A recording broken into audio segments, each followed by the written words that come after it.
Good afternoon, ladies and gentlemen. Suzanne Dibble here, data protection law expert, coming to you raw and uncut from a very hot and sweaty Thailand. Yes, there's a little bit of perspiration going on today, but today I'm going to talk to you about the soft opt-in.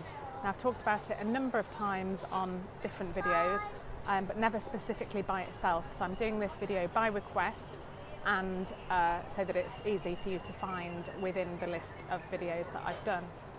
So, the soft opt-in, well, it's actually nothing to do with GDPR. It is a different regulation called PECR, or the Privacy and the Electronic Communications Regulations, which talk about a number of things, and one of which is whether you can send unsolicited direct marketing communications, electronic communications that is, i.e. either email or text, to individuals or corporate subscribers. Now, there's been a lot of discussion in GDPR forums about whether B2B marketing communications are treated differently to those sent to individuals. And this is where the confusion comes from. Now, GDPR does not distinguish between individual and corporate subscribers. PECR does. And what PECR says is that you can email corporate subscribers without their consent.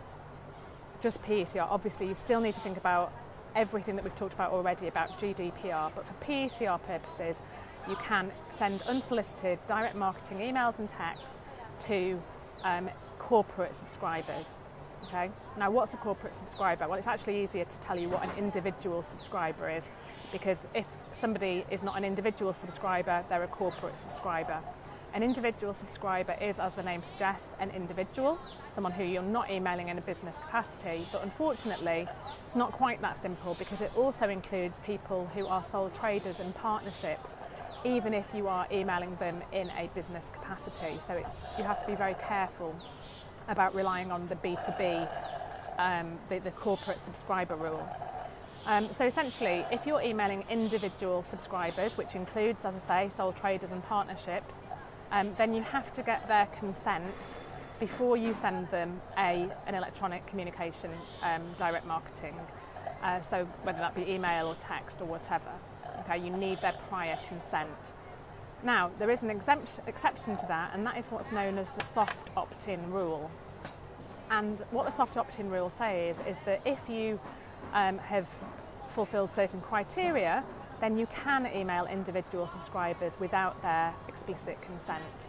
And those three conditions are, number one, that you have already sold your goods and services to that individual, and that you are emailing them about goods or services that are the same or similar as those goods or services.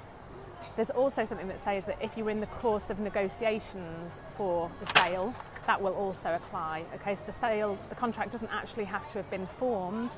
You need to have been in negotiations for those goods or services, or you have the person is a customer of those goods and services, and you have to be sending them something similar to that.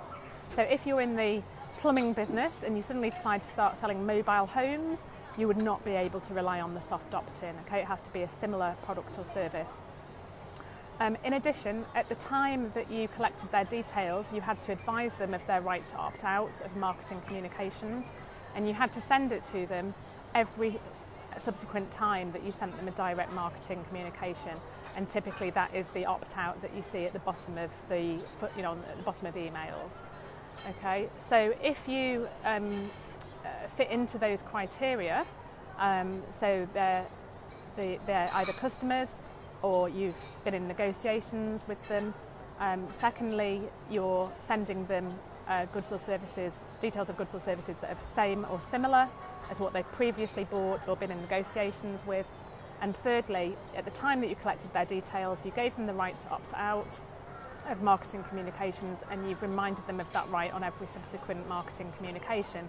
Then you have what is known as the soft opt-in rule, which means that you don't need their explicit consent to send marketing communications to individuals. Okay. Now, obviously, you need to bear all this in mind whilst also thinking about GDPR. And as I said on my video a couple of days ago, if you want to find a way that doesn't involve consent for whatever reason, then look closely at legitimate interests and the other grounds of processing, because remember, consent is just one of the lawful grounds of processing personal data under GDPR. So look at whether it's a contractual ground, look at whether it's a legal ground, look at whether it's under legitimate interests, and then you then need to look at PECR to work out whether you can in fact send some, talking about marketing communications, then you would need to look at PECR on top of GDPR. Okay, so I hope that makes it clear. The soft opt, I had seen some comments in this group that suggest that the soft opt-in rule is going away. That's not the case. So I've seen the draft amendments to the PECR, and that's not the case. The soft opt-in will still be applying. So I hope that's clear. As always, any questions, comment on the video below.